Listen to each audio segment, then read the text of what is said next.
Olá pessoal, e é dessa forma então que se faz para resolver não saindo som por captura de tela no Poco F7.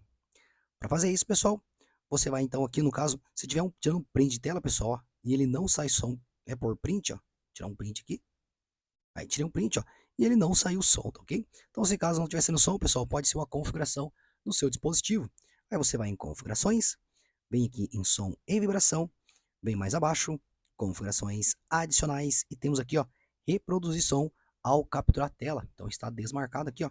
Então ativa essa caixinha.